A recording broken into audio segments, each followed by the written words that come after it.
So the first thing is to actually be deliberate about your own growth, because you cannot give what you don't have. And you grow continuously.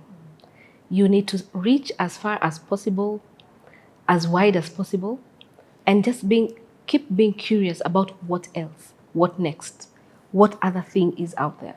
Because the more I did that, the more I realized that I was picking different things from different places, different people, different books that I read, different content I consumed. And that wealth of knowledge, experience, the network increased me. So that when then you are in a place where you have someone who has a question about something, this thing just comes out and you say, have you tried this? Have you thought about this? We're not born with this wisdom, but we nurture it, we grow it, we water it, and then we share it. So for you to be a dolly to somebody else, you have to prepare yourself in that way. And this preparation has to be deliberate. Maybe in the first years of my life, it was, oh, no, not maybe, actually in the first years of my life, it was shared with my parents as we grew up. And yes, I come again to say that a number of things were being discussed in the home that I realized were not being discussed in other homes. But then at some point, it's your responsibility to do it for yourself. So, and I'm curious about everything. You just basically just be curious about everything. So if it's real estate, I remember when I was in USI, I was in USI University. There's a lecturer who told us that we needed to read the Business Daily or the East African every day, first 2 to 3 pages, and then come back to class, and the class would be about what did you read today and what are you going to do about it. So even that kind of stint forced us to read about stuff. So you just keep accumulating information because you don't know when that information is going to come to be needed. Yeah.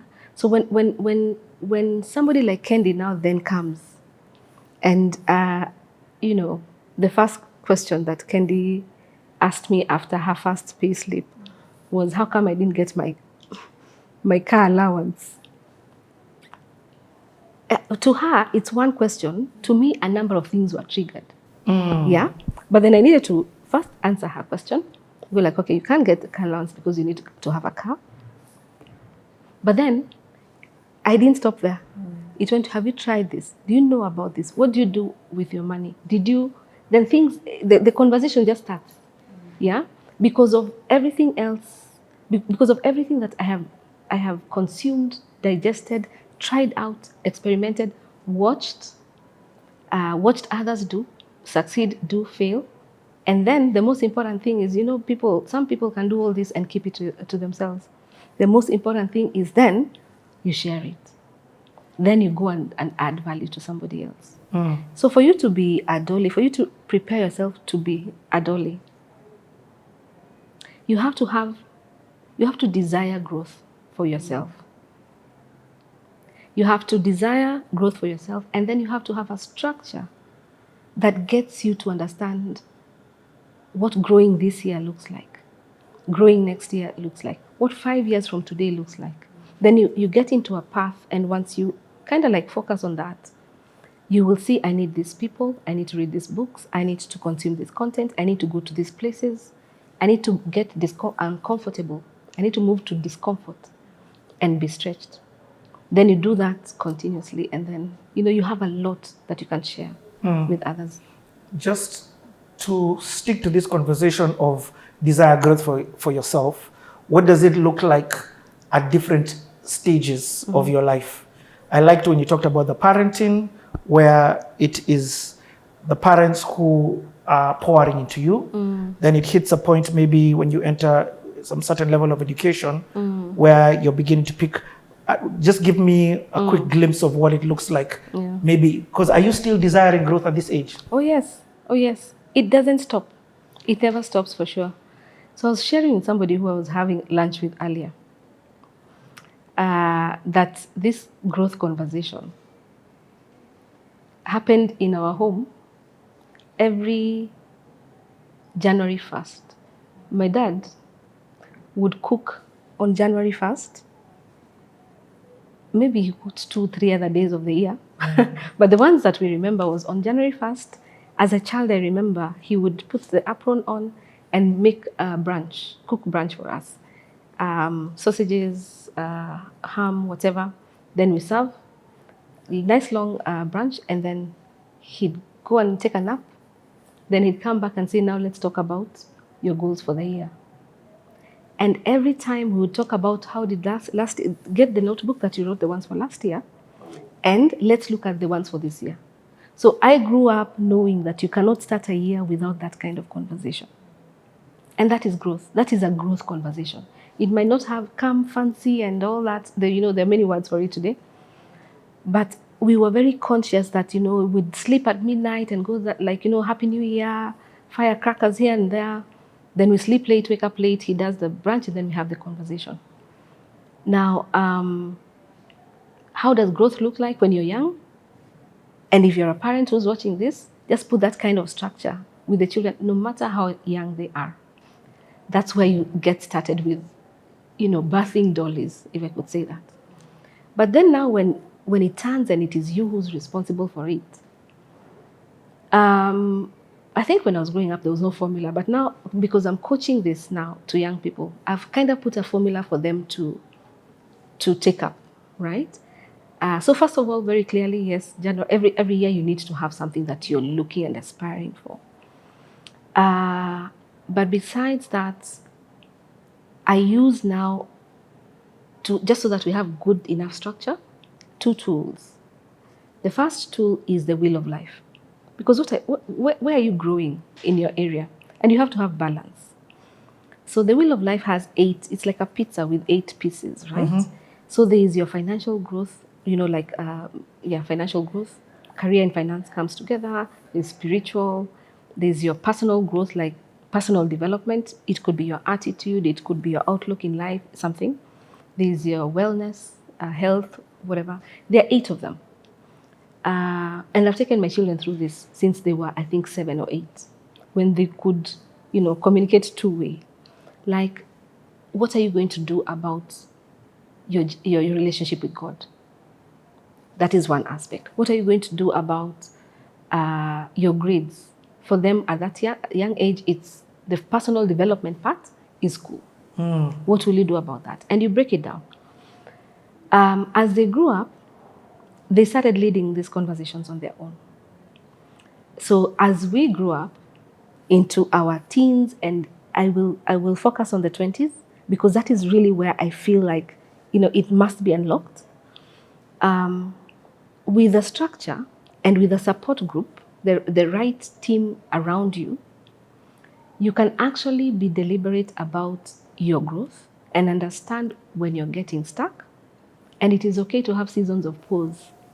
And then you can also have seasons where everything is accelerated and seasons where it's just moving okay, like some standard speed. So to respond to your question differently, get a way to measure whether you're growing or not. So the wheel of life is one tool that I use. The other tool that I use that is most recent, like in the last 2 years, I've been coaching the young people that I work with, is the 1-4-6 tool. What's the one thing that will define your year? The way you finish high school, the KCSE day? Yeah. I don't know what the CBC one will be, but let's stick with the curriculum we know. So we always remember, this is the year I did my KCSE. This is the year I did my KCPE. After those 2, what is the year that? What's the one thing that will mark that year so that you don't go through the year and 7 years later you don't remember that year for that one thing? So that is the one in the 1-4-6. It could be that's the year I climbed the Kilimanjaro. That's the year I engaged my girlfriend, who's now my wife. That's the year that. But in terms of development and stretching yourself and growing, you could also have that is the year that whatever, right? That's the one. The 4 is have a skill that, for skills you train yourself, you learn that year. One skill every quarter. Yeah. So what are the skills that you want to learn? And these are backed up by a bigger growth journey or a plan. But then you break it down and say, because I want to go there, to head there 5 years from today, this year I must master these skills.